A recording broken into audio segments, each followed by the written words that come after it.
Hello everyone, कैसे हैं हमारे स्टूडेंट्स? अच्छे से पढ़ाई कर रहे हैं कि नहीं? यार एक बात तो सीधी सी है और आई बिलीव आपको भी मालूम है और हमें भी मालूम है कि ये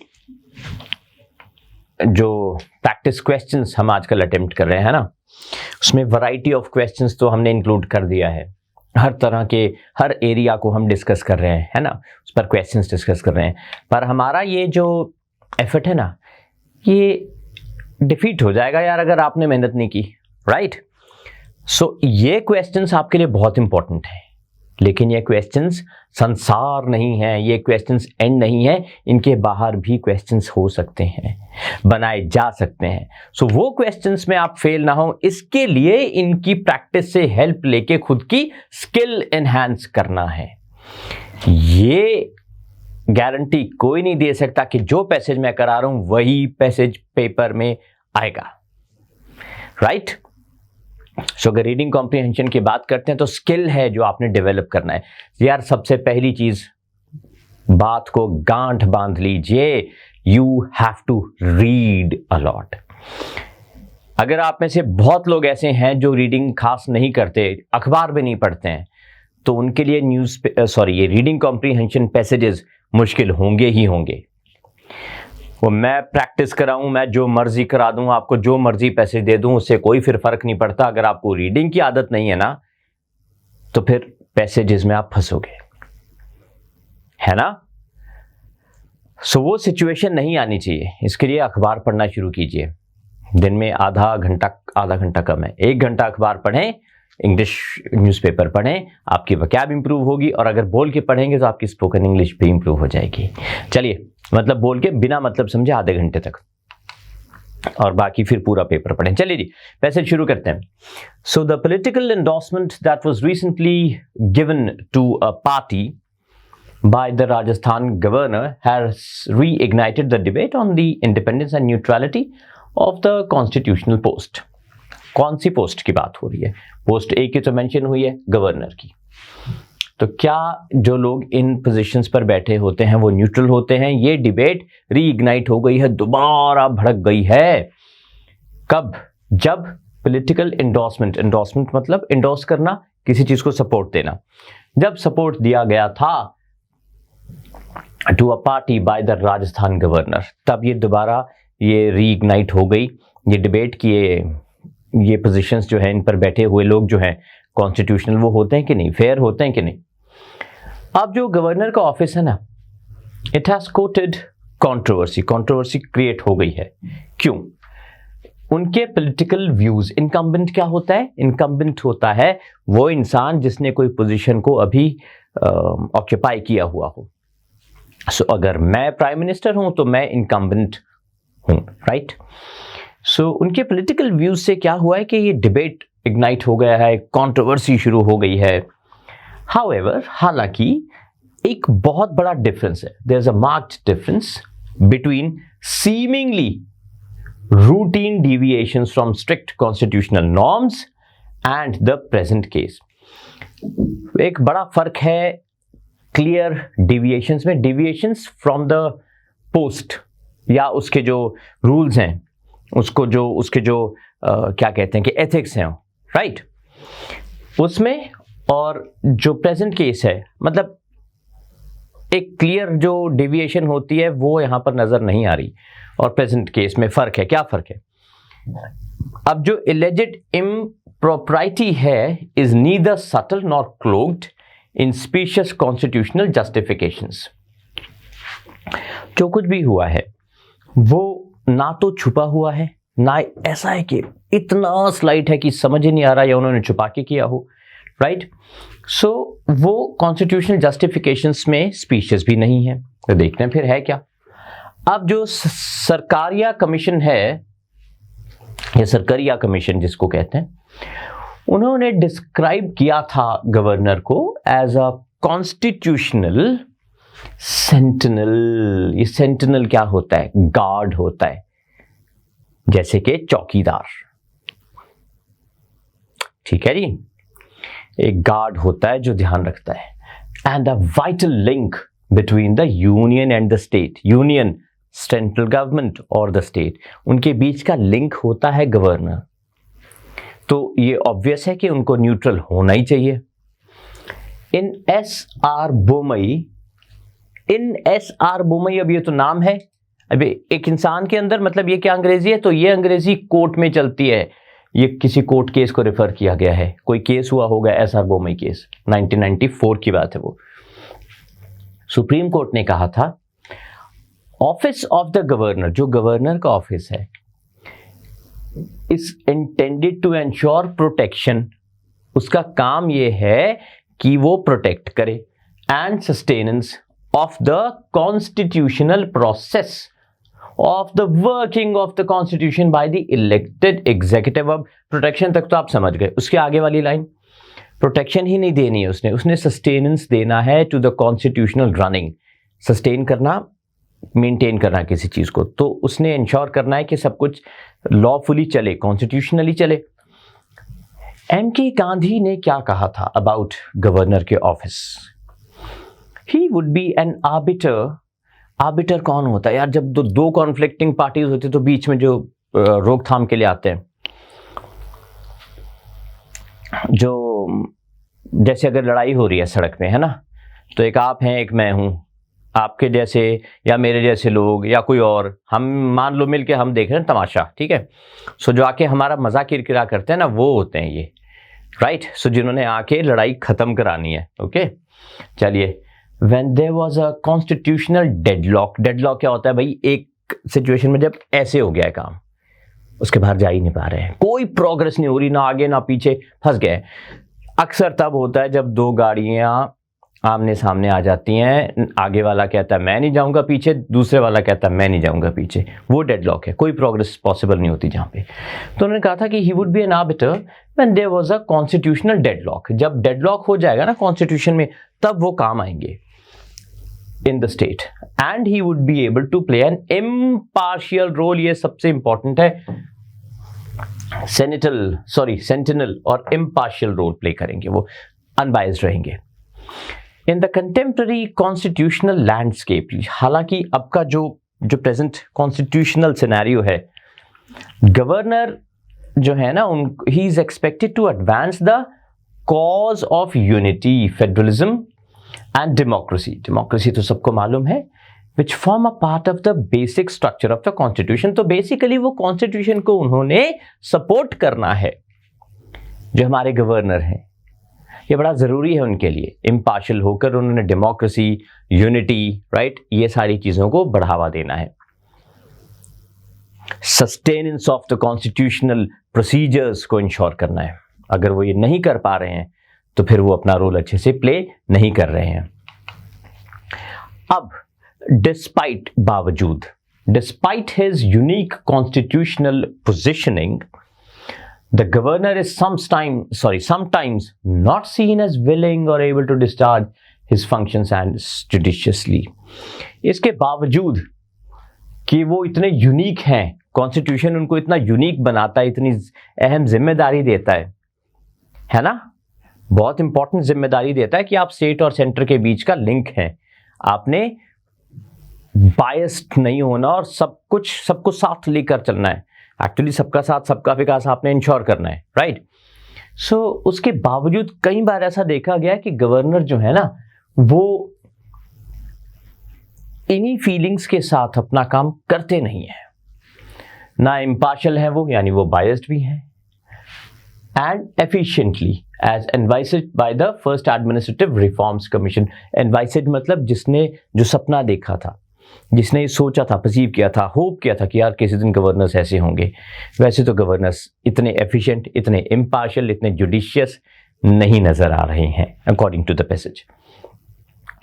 पेरुजल होता है reading of the reports of the Sarkaria, Punchhi and Venkatachaliah commissions. ये कमीशन थे जिन्होंने इसी कॉन्टेक्स्ट में अपनी रिपोर्ट्स सबमिट की हैं। क्या रिवील होता है? जो इंडिपेंडेंस और डिग्निटी है ना, of the gubernatorial office is invariably undermined by the appointment of persons not suited to the post, the lack of security of tenure, the lack of an appropriate removal mechanism. भाई ये सारे reasons हैं. So what is gubernatorial related to the governor house? चलिए, so वो कह रहे हैं कि रिपोर्ट्स को अगर हम पढ़ें, इन रिपोर्ट्स को जिनको मेंशन किया गया है, तो ये चीज रिवील होती है दैट द इंडिपेंडेंस और डिग्निटी इस ऑफिस की, गवर्नर के ऑफिस की, alright, what did we do, या हियर वी वर, ऑलराइट, या सो इनकी जो ये ऑफिस की जो डिग्निटी है और इंडिपेंडेंस है वो कम हो जाती है, अंडरमाइंड, वीकन हो जाती है. कैसे? कई बार ऐसे लोगों के अपॉइंटमेंट से जो गवर्नर बनने के लायक ही नहीं है, सूट नहीं करते, या फिर कई लोगों को लगता है कि अगर वो सरकार को प्लीज नहीं करेंगे तो उनका टेन्योर छोटा कर दिया जाएगा और उनको हटा दिया जाएगा from the post of the governor, या फिर lack of an appropriate removal mechanism. कई बार ऐसा भी होता है कि गवर्नर इसलिए ऐसे काम करते हैं जो कॉन्स्टिट्यूशन नहीं होते, क्योंकि उनको ये लगता है कि हमारे यहाँ पर सिस्टम नहीं है कोई निकालने का, तो जब सरकार का मन करेगा निकाल देगी. अगर एक प्रॉपर चैनल हो, प्रॉपर तरीका हो, तो शायद उनमें सेंस ऑफ सिक्योरिटी रहे. तो इनसिक्योरिटी की वजह से भी वो अनकॉन्स्टिट्यूशनल हो सकते हैं. With no reasonable post retirement benefits, retirement के बाद कोई बेनिफिट्स नहीं है, and limitations on post retirement, political ingratiation, इसकी भी कोई वो नहीं है. तो वो क्या करते हैं कि क्योंकि पॉलिटिकल इनग्रेटिएशन की कोई मतलब रिटायरमेंट के बाद वो किसको ज्वाइन करें ना करें, इस पर कुछ खास कहता नहीं है हमारा कॉन्स्टिट्यूशन. तो गवर्नर के जहन में ये रहता है कि एक पॉलिटिकल पार्टी के साथ तो रहें, तो स्ट्रांग रहें, ताकि रिटायरमेंट के बाद उन्हें ज्वाइन कर सकें. इसका रिजल्ट क्या होता है? Consequently promise of the institution remains as underwhelming as ever. कुछ खास इंपैक्ट उसका दिखता नहीं है. While the perils continue to multiply, जो डेंजर्स हैं, जो इविल्स हैं, वो बढ़ते रहते हैं. It is high time that recommendations of the relevant commissions are implemented. ये implement हो in letter, paper पे भी और spirit में भी. To obviate मतलब avoid the danger of a full-blown constitutional crisis. To buttress means support constitutional morality and restore the dignity. अगर strong कर देंगे उस ऑफिस को तो morality बचेगी naturally. Which of the following is a synonym of the word specious? Specious क्या होता है यार? Specious होता है जो genuine नहीं होता, true नहीं होता. तो ये आपका correct answer है. Let's move to the next question. What can be concluded from paragraph 1 of the passage? Paragraph 1 में क्या था? Post of the governor is controversial yet unimportant. Unimportant तो हो ही नहीं सकता. The current case is a typical example of a routine departure. उन्होंने कुछ और कहा था, देखिए उल्टा कहा था. रूटीन डिपार्चर से इसमें ये जो लग रहा है कि रूटीन डिपार्चर जैसा है वो है नहीं, उसमें कह रहे हैं प्रेजेंट केस में डिविएशंस हैं, तो वो नहीं हुआ. तो ना फर्स्ट है ना सेकंड है. The post of the governor is abused often. Often की बात नहीं की उन्होंने कि अक्सर ऐसा ही होता है, कहीं ये फैक्ट्स नहीं दिए गए हैं, तो इसमें से तो कोई भी नहीं है. None of the choices given होना चाहिए. ये भी नहीं है, ये भी नहीं है, ये भी नहीं है. ये करेक्ट आंसर है आपका. बहुत सिंपल. जो पैसेज में है ही नहीं हम उसे कैसे एक्सेप्ट कर लें. What is the tone of the author in paragraph 2? Understanding. क्या अंडरस्टैंडिंग? किसके साथ अंडरस्टैंडिंग? एनालिटिकल. एनालाइज नहीं किया है उन्होंने, फैक्ट्स दिए हैं पैराग्राफ 2. पेंसिव तो मतलब सैड. ठीक है जी. आगे आपका पैराग्राफ 2, ये फैक्ट्स दिए हैं. इस ऑफिस में ये सुप्रीम कोर्ट ने ये कहा था, ये हुआ था, एमके गांधी ने क्या कहा था, ये फैक्ट्स दिए हैं उन्होंने. बहुत ही easy question. In which of the following ways did the Sarkaria Commission describe the post of a governor? He would serve as an important link between the union and the state. ये तो कहा ही है, clearly mentioned है. He would ensure that constitutional process is followed. ये भी कहा है, दोनों ठीक है. He is to be an arbiter. ये एमके गांधी ने कहा था, इन्होंने नहीं कहा था ये. राइट, सरकरिया कमीशन ने नहीं कहा था. सो ये आपका आंसर बना इस हिसाब से. थर्ड नहीं आएगा. Which of the following issues does the post of the governor suffer from currently? अब उन्होंने कुछ पैरामीटर्स बताए थे जिसकी वजह से प्रॉब्लम है. Lack of need for such a post, ये कहा है उन्होंने कि जरूरत ही नहीं है, ये तो कभी भी नहीं बोल सकते वो. No sound procedure of appointment, उन्होंने कहा था अगर कोई अपॉइंटमेंट किसी ऐसे इंसान की हो जाए जो सूट ही नहीं करता. लैक ऑफ सिक्योरिटी भी कहा था उन्होंने. सो 2 and 3 ये आपका करेक्ट आंसर है. नेक्स्ट पैसेज, चलिए. Article 21 forms a vital provision in our constitution, बिल्कुल सही बात. ये गारंटी करता है protection of life and personal liberty to every person जो भी भारत में रहता है या भारतीय है. The exception to this protection is contained in 4 very significant words appearing at the end, namely ये procedure established by law. Exception to this protection is contained in significant, exception भी है किस कॉन्टेक्स्ट में देखते हैं. जो 4 शब्द है ना, कहां से बोरो किए गए हैं? From by the framers of our constitution, from the Japanese constitution से उन्होंने ये 4 वर्ड्स बोरो किए हैं.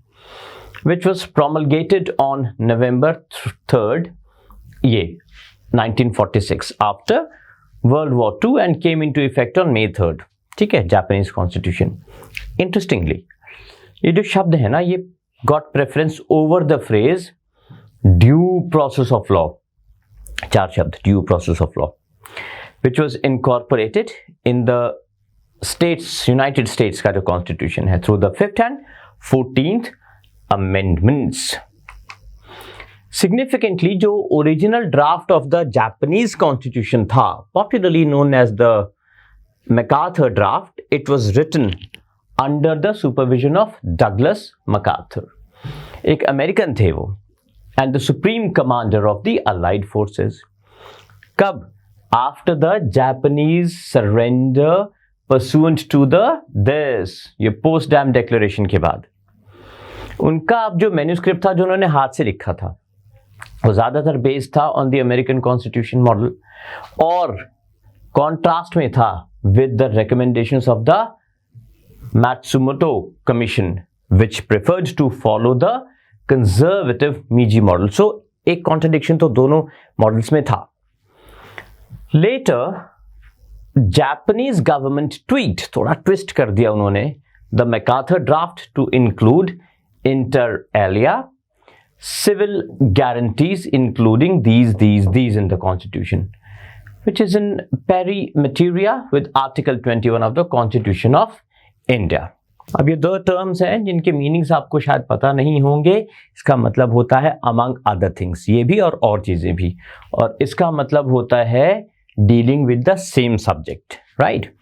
So with article 21 of the constitution of India, अब दोनों में दोनों को इक्वेट करने की कोशिश की गई है. Article 3(1) of the constitution of Japan क्या कहता है? No person shall be deprived of life और liberty nor shall any other criminal penalty be imposed except according to procedure established by law. किसी के साथ कुछ गलत नहीं किया जाएगा, सिर्फ लॉफुल कंडीशंस में किया जाएगा. अगर उन्होंने लॉ ब्रीच किया है तो लॉ के अकॉर्डिंग कार्रवाई होगी, अदरवाइज किसी के अगेंस्ट कोई एक्शन, मतलब कुछ भी नुकसान किसी को नहीं पहुंचाया जाएगा. Article 2(1) of the Indian constitution क्या कहता है? No person shall be deprived of his life और पर्सनल लिबर्टी, नहीं किया जाएगा उनको deprive except according to the procedure established by law. तो लॉ ही कर सकता है, लॉ को हक है, कोई क्रिमिनल हुआ तो उसको कर सकते हैं, बट अदरवाइज किसी भी ऐसे इंसान को जिसने कोई लॉ वायलेट नहीं किया है उसको कोई दूसरा उसकी लाइफ या लिबर्टी को खतरे में डालेगा तो वो अलाउड नहीं है, वो लेजिटिमेट नहीं है.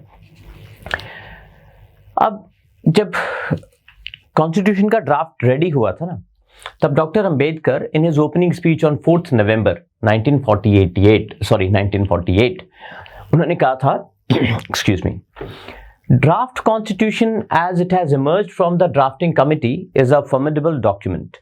पहली बात आपको बता दूं, बाबा साहेब अकेले नहीं थे जिन्होंने कॉन्स्टिट्यूशन बनाया था. He was the chairperson of the drafting committee. मुझे बहुत खुशी होगी by the end of this lecture अगर आपने मुझे ड्राफ्टिंग कमेटी के मेंबर्स के नाम मेल कर दिए, you will receive a good, अच्छा खासा surprise on behalf of Chetan Bharat learning, पर जरूर करना. चलिए एनी हाउ चलते हैं आगे. उन्होंने बताया कि it contains these many articles and 8 schedules. आगे ये एडमिट किया जाना चाहिए कि the constitution of no country could be found to be so bulky as the draft constitution. इतना बल्कि किसी का constitution नहीं है जितना हमारा होगा.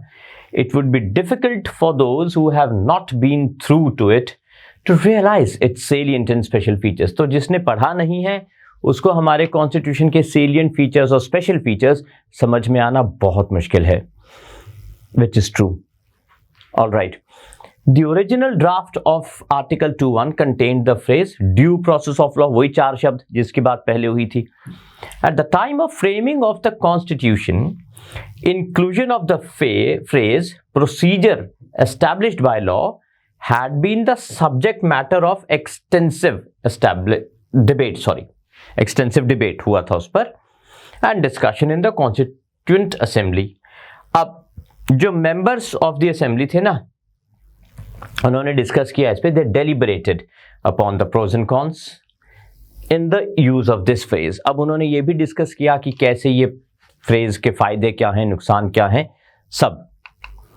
डॉक्टर अंबेडकर ने एट लेंथ बोला, काफी लंबा बोला, on how the words due process of law and procedure established by law had clearly 2 viewpoints, 2 perspectives in his well articulated speech. He succinctly मतलब precisely, briefly, to the point outline किया था उन्होंने pros and cons in adopting either of the 2 expressions. The first expression which gave the power to the judiciary.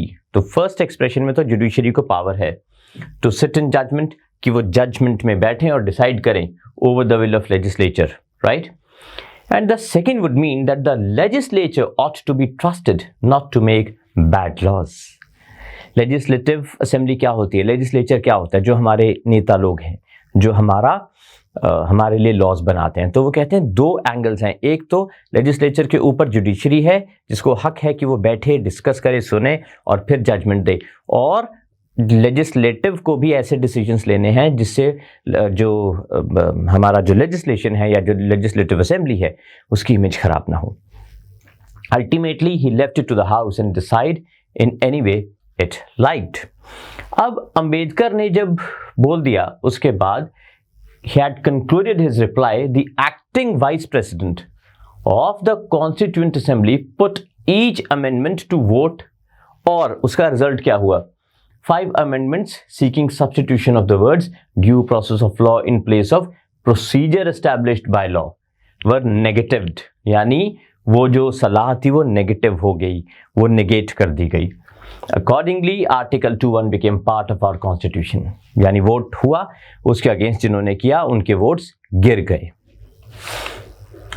अब 1978 में landmark judgment of Maneka Gandhi versus union of India, जिसमें petitioner among other things inter alia ने challenge किया था government के action को in impounding her passport, impounding जब्त कर लेना her passport without assigning any reasons.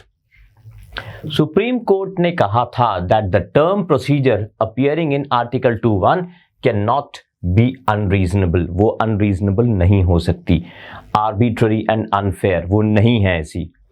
Justice VR Krishna Iyer ने अपनी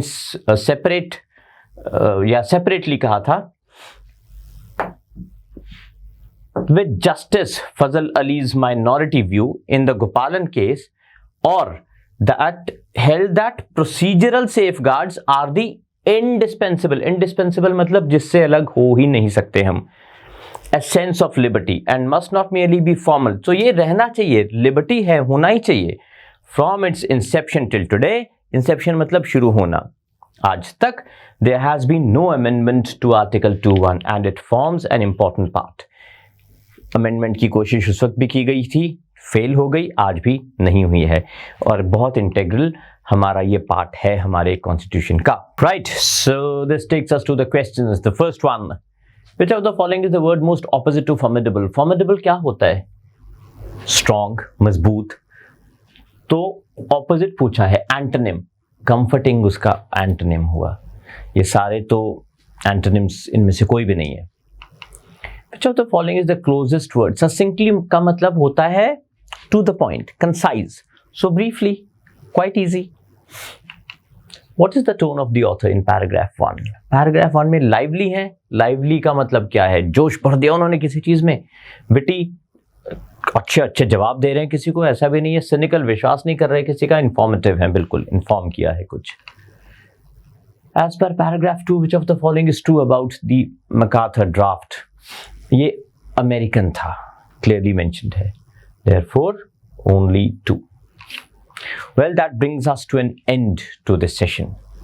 I hope आपको ये questions clearly समझ आ गए होंगे.